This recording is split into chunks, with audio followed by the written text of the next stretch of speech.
हाँ जी, तो टी20 world cup 2026 का दूसरा दिन भी मुकम्मल हो गया है और कहीं न कहीं अब ये हमें पता लग गया है कि बॉस ये वन साइडेड अफेयर तो नहीं रहने वाला है। एक टफ कॉम्पिटिशन रहेगा सभी टीम्स के बीच में। 3 मुकाबले आज भी खेले गए। पहले जो है अफ़गानिस्तान और न्यूज़ीलैंड एक-दूसरे के सामने आई चेन्नई में, जिसके बाद इंग्लैंड बनाम नेपाल। वन साइडेड तो ये भी नहीं रहा बॉस। काफ़ी इंटरेस्टिंग मुकाबला था, काफ़ी जो है मज़ेदार मुकाबला था। आखिर ओवर तक गया और उसके बाद हमने देखा कि कोलंबो के अंदर श्रीलंका बनाम आयरलैंड, कहीं न कहीं आयरलैंड ने टफ फाइट दी, पर श्रीलंका जो है अंततः काफ़ी कंफर्टेबली जीती। लेकिन उससे पहले मुंबई के अंदर अनफॉर्चुनेटली नेपाल हारी ज़रूर, लेकिन दिल उन्होंने बहुत जीते। और डे 2 इसी में ही सम अप होगा कि जो टीम अपनी नर्व्स कंट्रोल रखती है एंड मोमेंट तक और घबराती नहीं है, अंतिम ओवर्स में आके कहीं न कहीं वो सँभल के खेलती है, थोड़ा-सा ठंडे दिमाग से खेलती है, उतावली होके जो है गलत डिसीज़न नहीं लेती, वही जो है अपना बेटर प्रोसेस के साथ रिज़ल्ट भी अपने नाम करती है। ख़ैर, पहला मैच था चेन्नई के अंदर, दिन का मैच था, सुबह 11 बजे का मैच अफ़गानिस्तान बनाम न्यूज़ीलैंड। न्यूज़ीलैंड जो है इस भी सोच में थी कि उनकी तेज़ गेंदबाज़ी जो है उनके पक्ष में रहेगी, क्योंकि कहीं न कहीं उन्होंने आज 3 पेसर्स प्लस जिमी नीशम को खिलाया था और सैंटनर और रचिन रविंद्र स्पिनिंग ऑप्शन में थे, क्योंकि इस सोडी आज उनकी तरफ से नहीं खेल रहे थे और ब्रेसवेल माइकल ब्रेसवेल भी जो है नहीं खेल रहे थे। लेकिन अफ़गानिस्तान, जिनसे आप उम्मीद करते हैं कि अब वो छोटी टीम कहलाने लायक नहीं है, क्योंकि ऑस्ट्रेलिया और न्यूज़ीलैंड को पिछले टी20 वर्ल्ड कप में हरा के आ रहे थे। कहीं न कहीं एक ये सोच ज़रूर थी कि क्या इससे बेटर परफ़ॉर्मेंस अफ़गानिस्तान कर सकती थी। कैसे उन्होंने खेला, आइए उस पे बात करते हैं। तो देखिए, सबसे पहले तो अफ़गानिस्तान के कप्तान राशिद खान ने टॉस जीता और ये फ़ैसला लिया कि वो पहले बल्लेबाज़ी करेंगे और उनके बल्लेबाज़ों ने उतना नाराज़ नहीं किया, हालाँकि उतनी भी अच्छी शुरुआत नहीं थी, लेकिन गुलबदीन नायब के वो शानदार अर्धशतक के बदौलत 182 तक पहुँच पाई अफ़गानिस्तान की टीम। 63 रन बनाए गुलबदीन नायब ने और उनका बखूबी साथ निभाया अतल ने, रसूली ने और अंत में आके अज़मुद्दौला उमरज़ाई और मोहम्मद नाबी ने भी कुछ शॉट्स लगाए। 182 रन चेन्नई की विकेट पे, मेरे ख़्याल से जो अफ़गानिस्तान की डोमिनेंस रही है पिछले 3-4 सालों में, डिफेंड होना चाहिए था ये टारगेट। लेकिन कहीं न कहीं थोड़ी बहुत मैं कहूँगा कि ढीली फ़ील्डिंग, न्यूज़ीलैंड ने भी थोड़ी ख़राब फ़ील्डिंग करी, लेकिन अफ़गानिस्तान जब आप डिफेंड कर रहे हों और आपका कप्तान ही जो है 40 रन्स खा जाए, 4 ओवर का कोटा भी पूरा नहीं हो पाया राशिद खान का, 1 विकेट ली उन्होंने और 40 रन्स दिए, जो दिखाता है कि कहीं न कहीं एक खराब परफ़ॉर्मेंस अफ़गानिस्तान की तरफ से। क्योंकि देखिए, 2 विकेटें तो मुजीब ने आपको दिलवा दी थी पहले ओवर में ही अपने, जहाँ उन्होंने वापस भेजा था फिन एलन को, फिर उसके बाद सचिन रविंद्र को वापस भेजा था, जिनका चेन्नई सुपर किंग्स के तरफ से खेलते हुए चेपॉक तो उनका होम ग्राउंड था। लेकिन अब देख लीजिए कि एक बंदे का होम ग्राउंड था चेन्नई की तरफ से खेलते हुए, वो शून्य पे आउट हुआ। एक बंदा मुजीबुर रहमान, जिसने अभी-अभी अपना पहला सीज़न खेला था चेन्नई के लिए 2025 में, उसको अफ़गानिस्तान ने बाहर बिठाया, तो सवाल निशान ज़रूर उठे। उसके अलावा देखा जाए तो अफ़गानिस्तान की तरफ से गेंदबाज़ी में मुजीब ने 2 विकेटें ली, नबी ने 1 विकेट ली, लेकिन एक ही ओवर कराया, 18 रन्स दिए। तो गेंदबाज़ी एक्चुअल में अच्छी हो ही नहीं पाई, क्योंकि देखिए, टिम साइफर्ट ने जो है शानदार 65 रनों की पारी खेली और उसके अलावा हमने देखा कि ग्लेन फ़िलिप्स, भाई साहब क्या तगड़ा खिलाड़ी है ये। जब-जब मारता है तो सिर्फ़ और सिर्फ़ मन करता है कि इसको हम देखें, देखें और सराहें। 42 रनों की पारी खेली और उसके बाद कॉन्ट्रिब्यूशंस आए थे मार्क चैपमैन की तरफ से, डेरेक मिचेल की तरफ से और मिस सैंटनर कप्तानी पारी अंत में आके 8 गेंदों पे 17 रन्स बनाए और मात्र 17.5 ओवर्स में ही चेज़ कर लिया था। 182 का ये टोटल, 180 के ऊपर जब-जब अफ़गानिस्तान ने बनाए थे, हमेशा ही डिफेंड किए थे टी20 इंटरनेशनल्स में, लेकिन अफ़सोस इस मर्तबा वो जो है अपना रिकॉर्ड कायम नहीं रख पाए और पहला मैच आज के दूसरे दिन का जीता न्यूज़ीलैंड ने, आसानी से जो है ये जीत हासिल करी और इसके बाद कारवां गया मुंबई। देखिए, नेपाल और इंग्लैंड पहली मर्तबा मेंस टे टी20 इंटरनेशनल्स में खेल रहे थे और नेपाल से ये उम्मीद थी कि ना सिर्फ वो अच्छी क्रिकेट दिखाएँगे, बल्कि थोड़ी बहुत अपनी डोमिनेंस रखेंगे, जो उन्होंने रखी भी। वानखेड़े स्टेडियम के अंदर इंग्लैंड के कप्तान हैरी ब्रुक्स ने जो है टॉस जीता और ये फैसला किया कि वो पहले बल्लेबाज़ी करेंगे। कहीं न कहीं हैरी ब्रूक का ये फैसला ठीक भी साबित हुआ क्योंकि 184 रन्स बना दिए थे इंग्लैंड ने। शुरुआत हालाँकि उनकी भी कुछ इतनी ख़ास नहीं गई। फिल सॉल्ट 1 रन बना के आउट हुए जिसके बाद जॉस बटलर और बेथल के बीच में साझेदारी हुई थी और बटलर भी फिर जो है 26 रन पे गए लेकिन जैकब बेथल पिछले 2-3 सालों में जिन्होंने बताया है कि टी20 इंटरनेशनल खेला कैसे जाता है। असल मायने में अगर इंग्लैंड की टी20 का सक्सेस के पीछे राज जानना है तो बेथल मेरे ख्याल से वो एक बल्लेबाज हैं ज़रूर, जो throughout the 2 to 3 years जिन्होंने परफ़ॉर्म किया है। 56 रनों की पारी खेली और उनके साथ में कप्तानी पारी हैरी ब्रूक ने खेली। 53 रन उन्होंने बनाए, विल जैक्स के 39 रन जो कि काफ़ी थे देखिए, 184 रन मुंबई में बनना काफ़ी बड़ी बात थी। जबकि पिछले मैच में इससे कम ही रन बने थे। 161 162 ही बना पाई थी भारत और डिफेंड भी किया था। लेकिन नेपाल की तरफ से अगर हम बात करें तो माला को 1 विकेट मिला, 2 विकेटें जो है दीपेंद्र सिंह ऐरी ने ली। इसके अलावा 2 विकेटें नंदन यादव को मिली, 1 विकेट संदीप लमिशाने को भी मिली थी। लेकिन सबसे ज़रूरी चीज़ कि आपने 200 नहीं बनाने दिए इंग्लैंड की टीम को। कहीं न कहीं एक कॉन्फिडेंस था, कहीं न कहीं हर एक जो है खिलाड़ी और हर एक फैन ये प्रार्थना कर रहा था नेपाल का कि कुछ भी हो जाए ना, डरना नहीं है और वो डरे नहीं।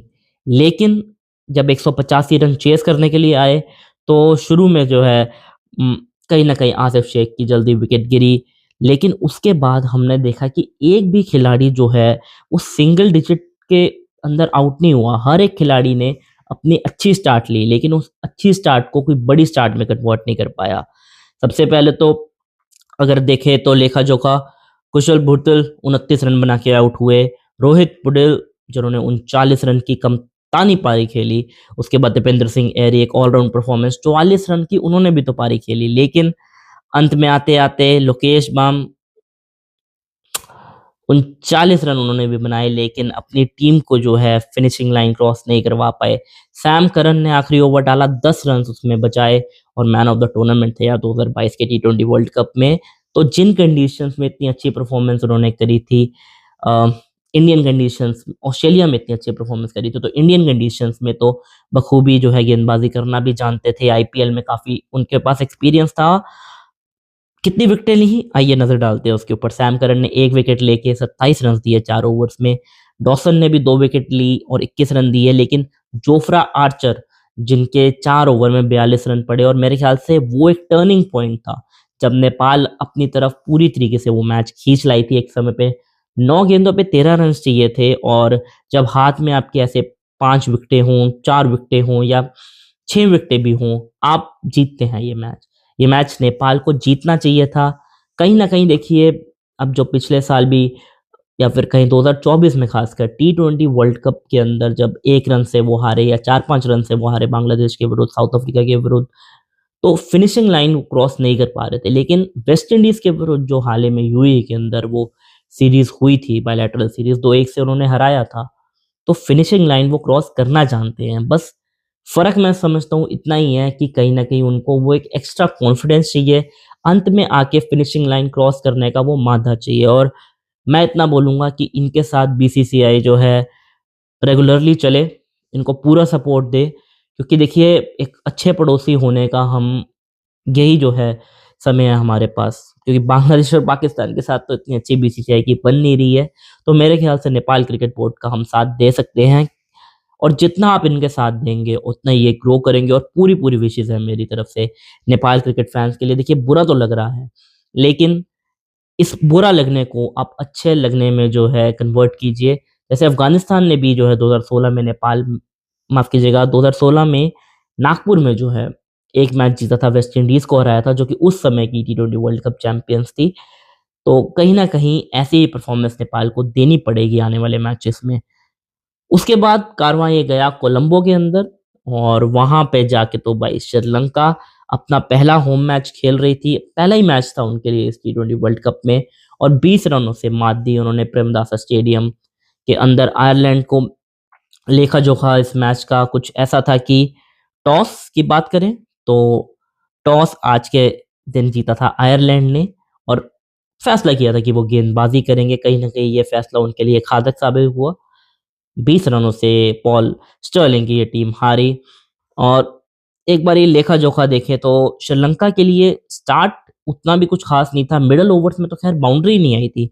24 रन निशंका ने बनाए और 14 रन कुशल मेंडिस ने बनाए।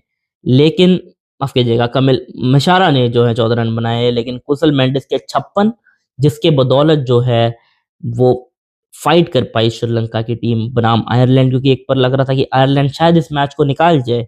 लेकिन man of the moment, man of the match भी मैं कहूँगा कि जिस तरीके से कमिंतो मेंडिस के बल्ले से वो तेज 44 रन आए थे मात्र 19 गेंदों पे, जब गेंद टर्न भी कर रही थी, बाउंस भी कर रही थी, और मेरे हिसाब से जो है ऐसी जो है सिचुएशन में आके जब आप एक ऐसी पारी खेलते हैं जिसमें आपको तेज रन भी बनाने होते हैं, टीम के भी हित में जाते हैं, तो बहुत बड़ी बात होती है। और कहीं न कहीं मैं मानूँगा कि श्रीलंका की तरफ से एक गलती जो हुई कि रोटेशन पॉलिसी जो इनकी चलती है, भारत भी वो गलती करता है कभी-कभार गौतम गंभीर जैसे कि रोटेशन पॉलिसी में किसको ऊपर भेजना है, किसको नीचे भेजना है, बैटिंग ऑर्डर उनका सेटल नहीं रहता है ओपनर्स के बाद।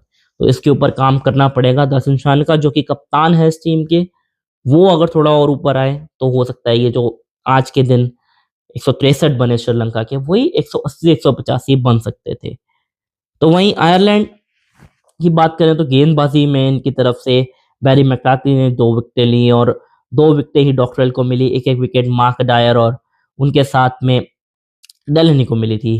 टेक्टर ने भी एक जो है ओवर करवाया था, लेकिन कहीं न कहीं उनको ज़्यादा रन्स भी नहीं पड़े, और सबसे ज़रूरी चीज़ थी कि इनके लिए ये समझना कि रन्स ज़्यादा कंसीड नहीं करें, लेकिन फ़ील्ड के अंदर जो कहीं न कहीं थोड़ा-सा एफ़र्ट इनकी तरफ से हमें चाहिए था, वो एफ़र्ट बॉस देखने को नहीं मिला। और जब आप 163 चेज़ कर रहे होते हैं, 164 चेज़ कर रहे होते हैं, तो कोशिश आपकी ये रहती है कि हर ओवर में आप 8 रन, 10 रन बनाएँ शुरुआत में, लेकिन कैपिटलाइज़ कभी ना कर ही नहीं पाई आयरलैंड।